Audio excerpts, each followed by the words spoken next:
నా పేరు పువ్వాడి భాస్కర్. నేను ఆత్మకూరు మెడికల్ అసోసియేషన్ అధ్యక్షులుగా గత 10 సంవత్సరాల నుంచి కొనసాగుతున్నాను. ముఖ్యంగా ఈరోజు ఆత్మకూరు మెడికల్ అసోసియేషన్ తరఫున బంద్ నిర్వహించడం జరిగింది. ఈ బంద్ యొక్క ముఖ్య ఉద్దేశము మా ఆల్ ఇండియా మెడికల్ అసోసియేషన్ పిలుపు మేరకు రాష్ట్ర సంఘాలు కానీ, జిల్లా సంఘాలు కానీ, అందులో భాగంగానే పట్టణ సంఘాల్లో ఈరోజు బంద్ నిర్వహిస్తున్నాము. ఈ బంద్ యొక్క ముఖ్య ఉద్దేశము మా వ్యాపారాల గురించో లేకపోతే మా లాభ నష్టాల గురించి చేయట్లేదు. ఇది కేవలం ప్రజల కోసము, ప్రజల ఆరోగ్య శ్రేయస్సు కోసమే చేస్తున్న బంద్. ముఖ్యంగా ఈరోజు ఎక్కువ శాతం ఆన్లైన్లో అమ్మకాలు జరుగుతున్నాయి. ఆన్లైన్లో వచ్చే అమ్మకాలు ఏ ద్వారా ప్రిస్క్రిప్షన్ అప్లోడ్ చేసి నార్కోటిక్ డ్రగ్స్, తర్వాత ప్రజలకు హాని కలిగే డ్రగ్స్ తెప్పించుకొని ప్రజలు దురలవాట్లకు పాల్పడుతున్నారు. దానివల్ల చాలామంది ప్రజలు తెలియకుండా చాలా అనారోగ్యాల పాలవుతున్నారు.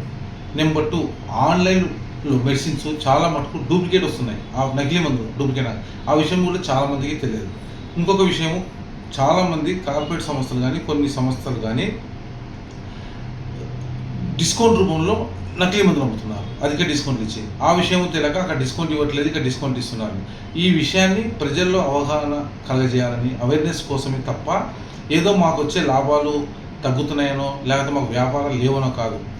కేవలం ప్రజల కోసం, ప్రజల ఆరోగ్య శ్రేయస్సు కోసం ఈ బంద్ నిర్వహిస్తున్న విషయం ప్రజలు గ్రహించవలసిందిగా మరీ కోరుచున్నాము. కావున ప్రభుత్వం ఇప్పటికైనా ఈ విషయం మీద సీరియస్గా స్పందించి ఇటువంటి నకిలీ మందులు కానీ, ఆన్లైన్ అమ్మకాలు కానీ, నార్కోటిక్ డ్రగ్స్ కానీ ఏవి కూడా రాకుండా వెంబడే వీటిని నిరోధించి ప్రజల ఆరోగ్యం కాపాడాలని మరొకసారి ప్రభుత్వాన్ని రిక్వెస్ట్ చేస్తూ అదే టైంలో డిమాండ్ కూడా చేస్తున్నాం. గవర్నమెంట్ మంచి ఉద్దేశంతో ఆన్లైన్ సర్వీస్ను పర్మిషన్ ఇచ్చింది, కానీ దానిలో కొన్ని చాలా లొసుగులు తీసుకొని ఏఏ ద్వారా ప్రిస్క్రిప్షన్ క్రియేట్ చేసి ప్రజలకు, యువత, ముఖ్యంగా యువత పెడదారిన పోనీక నార్కోటిక్ డ్రగ్స్ తెప్పించుకుంటున్నారు. దానివల్ల ప్రజలు చాలా ఆరోగ్యం పాలై ఈ మధ్యకాలంలో మీరు ఏ గవర్నమెంట్ హాస్పిటల్కి వెళ్ళినా, ఏ ప్రైవేట్ హాస్పిటల్ వెళ్ళినా విపరీతమైన కేసులు, కోమా కేసులు కానీ, డోజెస్ కేసులు కానీ, డ్రగ్ అడిక్ట్ కేసులు కానీ నమోదవుతున్నాయి. కాబట్టి మీరు గత 3 సంవత్సరాలు 5 సంవత్సరాలు రాసి చూడండి, ఆన్లైన్ అమ్మకాలు వచ్చినాక విపరీతంగా కేసులు నమోదవుతున్నాయి. అదే మా ఉద్దేశం. అందుకోసమే మేము ఇంకోటి, ఆ డ్రగ్స్ ఆల్రెడీ మేము ప్రతి మెడికల్ షాప్లో, ప్రతి గవర్నమెంట్ హాస్పిటల్లో, ప్రతి నర్సింగ్ హోమ్లో దొరుకుతాయి. కానీ ఎందుకు అక్కడికి వెళ్తున్నారో నాకు అర్థం కావట్లేదు. మా దగ్గర డ్రగ్ ఇన్స్పెక్టర్ కానీ, మా పైన ఏడీసీ కానీ కొన్ని రూల్స్ రెగ్యులేషన్తో వచ్చిన పేషెంట్ పేరు, వాళ్ళ రికార్డుని నమోదు చేసి తగిన బిల్లు ఇచ్చి మేము వాళ్ళ రికార్డు మెయింటైన్ చేస్తాం. కాబట్టి మా దగ్గర రారు, మేము ఇవ్వము. అందువల్ల వాళ్ళు ఆన్లైన్లో తెప్పించుకొని ఈ విధంగా చెడుదారిన వెళ్తున్నారు యువత. అది ముఖ్యంగా అరికట్టాలనే ఉద్దేశం మాకు ముఖ్య ఉద్దేశం. ప్రభుత్వం ఈ విషయంపైన దృష్టి సారించింది. మీరేమైనా చెప్పారా ప్రభుత్వానికి? ఎప్పుడన్నా ఇలా జరుగుతుంది? ప్రభుత్వ దృష్టికి చాలాసార్లు తీసుకెళ్ళాము, దాన్ని పరిశీలిస్తామన్నారు. కానీ వాళ్ళ ఉద్దేశం ఏమంటే ఆన్లైన్లో ఏదో డిస్కౌంట్లు ఇస్తారు, ప్రజలకు ఏదో ఉపయోగం ఉంది అనుకుంటున్నారు. కానీ ఆన్లైన్ అమ్మకాలు పూర్తిగా నకిలీ మందులు వస్తున్న విషయము వాస్తవము. కావాలంటే ఆ విషయాన్ని గవర్నమెంట్ మరొకసారి తనిఖీ చేసి ఈ విషయం మీద ఖచ్చితంగా యాక్షన్ తీసుకుంటారని మనస్ఫూర్తిగా కోరుచున్నాం. ఈ ఎక్కువ ఆన్లైన్లో ఎలాంటి మందులు వస్తున్నాయి, దానివల్ల ఎవరికి ఎఫెక్ట్ అవుతా ఉంది? మేము అదే విషయాన్ని ఒకటి మనం చెప్తున్నాం. ఆన్లైన్లో ముఖ్యంగా నార్కోటిక్ డ్రగ్స్ ఫస్ట్, సెకండ్ వచ్చేసి డయాబెటిక్, తర్వాత హైపర్ టెన్సివ్ పేషెంట్స్, వీటిలో కూడా నకిలీ మందులు వస్తున్నాయి. అది ఆన్లైన్లో పంపించే వాళ్ళు కూడా తెలియట్లేదు. వాళ్ళకి అసలు రూల్స్ రెగ్యులేషన్ తెలియదు, బిల్లు ఉండదు, వాళ్ళకి ఫార్మసిస్ట్ ఉండరు, వాళ్ళు ఎవరికి పంపుతున్నారో తెలియదు. ఒక ఏ ప్రిస్క్రిప్షన్ చాలు పంపిస్తున్నారు. అసలు ఆన్లైన్లో మెడిసిన్స్ పెట్టాల్సిన అవసరం వచ్చింది? వాళ్ళకి ఎవరు పర్యవేక్షిస్తున్నారు? ఏ అధికారి పర్యవేక్షిస్తున్నాడు?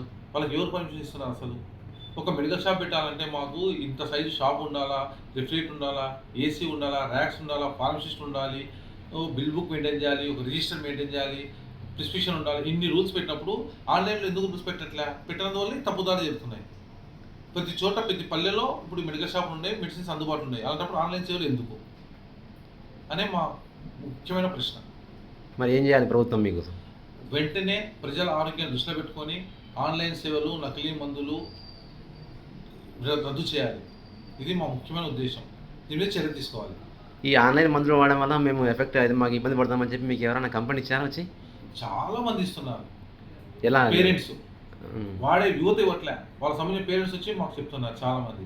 దానికి మీ దగ్గర వచ్చి మందులు తీసుకొని మా వాడు ఎట్లేదంటే, చూడమ్మా మా దగ్గర మందులు తీసుకోలేదు, మా దగ్గర మందులు తీసుకుంటే ప్రిస్క్రిప్షన్ ఉంటుంది, రికార్డు ఉంటుంది, మీ వాడు ఆన్లైన్లో తెప్పించుకుంటే మేము చెప్తే అవునండి ఆన్లైన్లో తెప్పిస్తున్నాయి, మేము చూడలేకపోతున్నాం అంటున్నారు చాలామంది. ప్రజల యొక్క తల్లిదండ్రులు ఏమనుకుంటున్నారంటే యువత తల్లిదండ్రులు మెడికల్ షాప్ తెచ్చుకుంటాం అనుకుంటున్నారు. అది కూడా ఒక రకంగా మా మీద చెడ్డ అభిప్రాయం ఏర్పడుతుంది. మేము ఒక నార్కోటిక్ డ్రగ్స్ అంటే ఆర్ఎక్స్ అని ఉంటుంది ప్రతి డ్రగ్ మీద నార్కోటిక్ డ్రగ్స్. ఆర్ఎక్స్ అనే డ్రగ్ అమ్మ అంటే ఖచ్చితంగా పేషెంట్ యొక్క రిజిస్టర్ మెయింటైన్ చేయాలి. పేషెంట్ నేము, డాక్టర్ నేము, డేటు, ప్రిస్క్రిప్షన్ అప్లోడ్ చేయాలి. చాలా రూల్స్, రిజిస్టర్ ఉంటుంది, రిజిస్టర్ మెయింటైన్ చేయాలి. చాలా రూల్స్ ఉంటాయి కాబట్టి ఏ మెడికల్ షాప్ వాళ్ళు వితౌట్ ప్రిస్క్రిప్షన్, వితౌట్ రికార్డు నా ఎన్ఆర్ఎక్స్ డ్రగ్స్ అమ్మరు. అమ్మితే చట్టరీతే చాలా నేరము, అది అవసరము కూడా లేదు. ఈ ఆన్లైన్ మందుల పైన ప్రజలకు మీరు ఎలాంటి అవగాహన కల్పిస్తున్నారు? ఏమైనా చైతన్యం చేస్తున్నారా?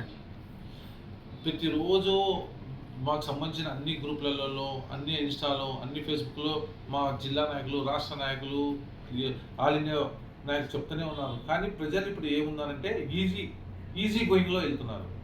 ఆ ఈజీ గోయింగ్లో మిగతా దాంట్లో వెళ్ళొచ్చు, కానీ విద్యా వైద్యం అనేది చాలా చాలా చాలా చాలా ఉన్నతమైనవి, అవసరమైనవి.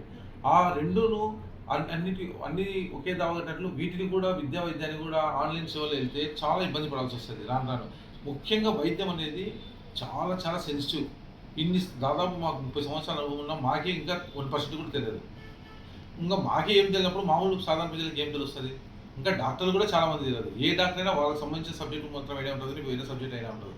ఎన్నో సంవత్సరాలు చదివిన డాక్టర్లకే చాలా సబ్జెక్టు, ఏ సబ్జెక్ట్ ఉంటే వాళ్ళకి ఐడియా. మామూలు ప్రజలకు ఏం ఐడియా ఉంటుంది, ఏం అవగాహన ఉంటుంది? కావున దయచేసి ఎవరైనా సరే ఏ సమస్య వచ్చినా సంబంధిత డాక్టర్ దగ్గరికి వెళ్ళి సంబంధిత ప్రిస్క్రిప్షన్ తీసుకొని గవర్నమెంట్ ఆథరైజ్డ్ మెడికల్ షాప్ నుండి మందులు కొనవలసిందిగా మరీ విజ్ఞప్తి చేస్తున్నాము. ఈ ఆన్లైన్ విక్రయాలపైన గతంలో మీరు ప్రభుత్వం దృష్టి తీసుకెళ్లారా? గవర్నమెంట్ ఏమైనా స్పందించిందా లేదా? ఏమన్నా చాలాసార్లు తీసుకెళ్ళాం, పరిశీలిస్తామని చెప్తున్నారు. కానీ అది పరిశీలన లెవెల్లో ఉంది కాబట్టి మా వాళ్ళు తప్పని పరిస్థితుల్లో ఈరోజు మా వ్యాపారాన్ని వదులుకొని కేవలం ప్రజల ఆరోగ్యాన్ని దృష్టిలో పెట్టుకొని ఈరోజు బంద్ చేయాలి. ఈ బంద్ వల్ల ఎవరికి నష్టం? మాకు నష్టం, మా వ్యాపారం నష్టం. దీనివల్ల ఎవరికైనా నష్టం ఉంది ఈరోజు బంద్ వల్ల? ఎవరికీ లేదు. కేవలం మాకు, మా వ్యాపార సంస్థలకు నష్టమే. అయినా అవన్నీ కాకుండా ప్రజల ఆరోగ్యం దృష్టిలో పెట్టుకొని మా జిల్లా సంఘం కానీ, రాష్ట్ర సంఘం కానీ, ఆల్ ఇండియా సంఘం కానీ ఈరోజు పిలిపించి దాదాపు ఈ బంద్ చేయడానికి దాదాపు ఒక 6 నెలల నుంచి డిస్కషన్ చేసి లాస్ట్కి ఈరోజు బంద్ పిలిపించి బంద్ విజయవంతము చేయడం జరిగింది. ఈ ఆల్ ఇండియా బంద్ వల్ల ప్రభుత్వం ఏమైనా కదలిక వస్తుందా, లేకపోతే మార్పు వస్తుందా? ఖచ్చితంగా స్పందిస్తుందని మనస్ఫూర్తిగా కోరుకుంటున్నాను. ఎందుకంటే ఇది మా కోసము, మీకోసము కాదు, ఇది రాబోయే తరము, రాబోయే యువత కోసం.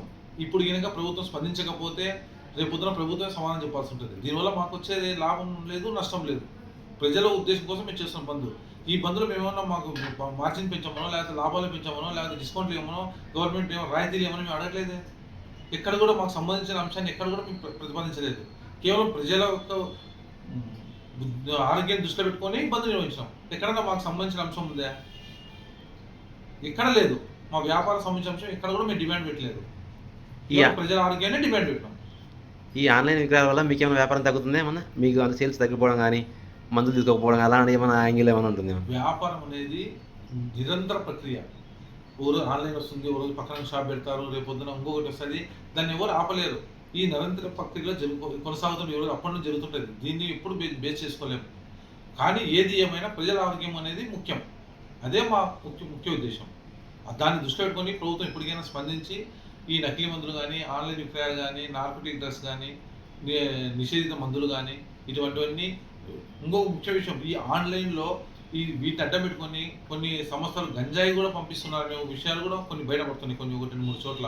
ఆ విషయం డ్రగ్ డిపార్ట్మెంట్ కూడా తెలిసి ప్రభుత్వ దృష్టి కూడా తీసుకెళ్లారు. దాని మీద కూడా లీగల్ డిపార్ట్మెంట్ వాళ్ళు కూడా చాలా చోట్ల మాకు అవగాహన సదస్సులు పెట్టి, ప్రతి జిల్లా, రాష్ట్ర సంఘాలు కూడా అవగాహన సదస్సులు పెట్టి చాలా మోటివేట్ చేశారు.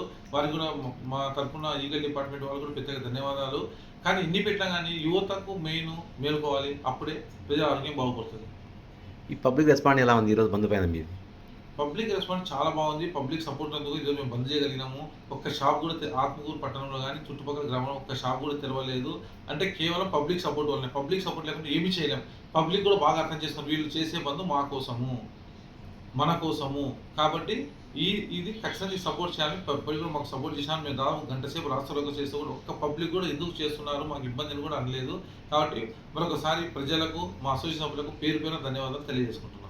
ఈరోజు ఈ బంద్కు గవర్నమెంట్ స్పందించకుంటే ఫ్యూచర్లో ఇంకా ఏమైనా చేసే అవకాశం ఉందా? మీరు ఖచ్చితంగా స్పందిస్తుంది. ఎందుకంటే ఇది ప్రజల కోసం చేస్తున్న బంద్. ప్రభుత్వం ఉండేది ఎవరి కోసం? ప్రజల కోసం. ప్రజల కోసం ప్రభుత్వం స్పందించకుంటే ఎవరి కోసం స్పందిస్తుంది? కాకపోతే ఈ ఆన్లైన్ ఏజెన్సీలు ఉంటాయి కదా, ఇవన్నీ వాటికి పర్మిషన్ ఇచ్చినప్పుడు పరిశీలించిన గవర్నమెంట్ ఇప్పుడు మీకు ఇప్పుడు స్పందిస్తుందా? మేము మా యొక్క డిమాండ్ అదే. ఆన్‌లైన్ అమ్మకాలు ఎవరు పరిశీలిస్తున్నారు? ఎవరు ఇన్స్‌పెక్షన్ చేస్తున్నారు? ఎక్కడికెళ్తున్నాయి? అసలు ఆన్‌లైన్ ఏ మందులొస్తున్నాయి? ఏ మందులెళ్తున్నాయి? ఎవరు చూస్తున్నారు? దీని పర్యవేక్షణ అధికారి ఎక్కడున్నాడు? దీనికి ఎటువంటి రూల్స్ లేవు ఎందుకు? ఒక మెడికల్ షాప్ పెట్టండి ఇన్ని రూల్స్ పెట్టినప్పుడు ఆన్‌లైన్ మెడిసిన్స్ ఎందుకు పట్టించుకోవట్లేదు? ఇదే మా డిమాండ్. మంచి పని ఏదైనా చేయండి. మా సపోర్ట్ ఉంటది గవర్నమెంట్‌కైనా, ప్రజలకైనా. కానీ ప్రజల ఆరోగ్యము, యువత ఆరోగ్యం దెబ్బతింటది అనే పరిస్థితుల్లో ఖచ్చితంగా మేము ఎందుకు ముఖ్యంగా ఇంకో ఉద్దేశ్యం అంటే చాలామంది యువత తల్లిదండ్రులు ఏమంటే మా మెడికల్ షాప్‌లో డ్రగ్స్ తీసుకుపోయో, నార్కోటిక్ డ్రగ్సో లేకపోతే నిషేధిత మందులు తీసుకుపోయి పిల్లలు వాడతారనుకుంటారు. చాలామందికి ఆన్‌లైన్‌లో తెప్పించుకునే విషయం తెలియదు తల్లిదండ్రులకు. దానివల్ల మా మీద కూడా ఒక అపోహ వస్తుంది. అది కూడా మేము తెలియజేయడానికి ఈ బంధువులు నిర్వహించాల్సొచ్చింది ముఖ్యంగా. చివరిగా ఈ ఆన్‌లైన్ మందులపైన ఏదైనా ఒక మాట, 2 మాటలు చెప్పండి. మా ఉద్దేశ్యం ఒకటే. ప్రజల ఆరోగ్య భద్రతనే గవర్నమెంట్ యొక్క ముఖ్య ఉద్దేశము. ఆ ఉద్దేశాన్ని మేము గవర్నమెంట్‌కు తెలియజేస్తున్నాం. మీరు మర్చిపోతున్నారు ఈ విషయాన్ని తెలుసుకొని ఖచ్చితంగా మీరు స్పందించాలి. గవర్నమెంట్ స్పందిస్తే తప్ప మేము ఎన్ని బంధులు చేసినా ఏమి కాదు. ఈ విషయం మీద గవర్నమెంట్ ఖచ్చితంగా తగిన చర్య తీసుకుంటది. తగిన చర్య తీసుకోకపోతే మరొకసారి మా రాష్ట్ర ఆల్ ఇండియా అసోసియేషన్ వాళ్ళు మళ్ళీ ఒకసారి మీటింగ్ కూర్చొని ఖచ్చితంగా దీని మీద గవర్నమెంట్ మీద ఖచ్చితంగా ప్రెజర్ క్రియేట్ చేసి దీన్ని ఖచ్చితంగా ఆన్‌లైన్ మందులు గాని, నకిలీ మందులు గాని నిషేధించే వరకు, అరికట్టే వరకు మేము పోరాడుతూనే ఉంటాం. ఇది నిరంతర ప్రక్రియ.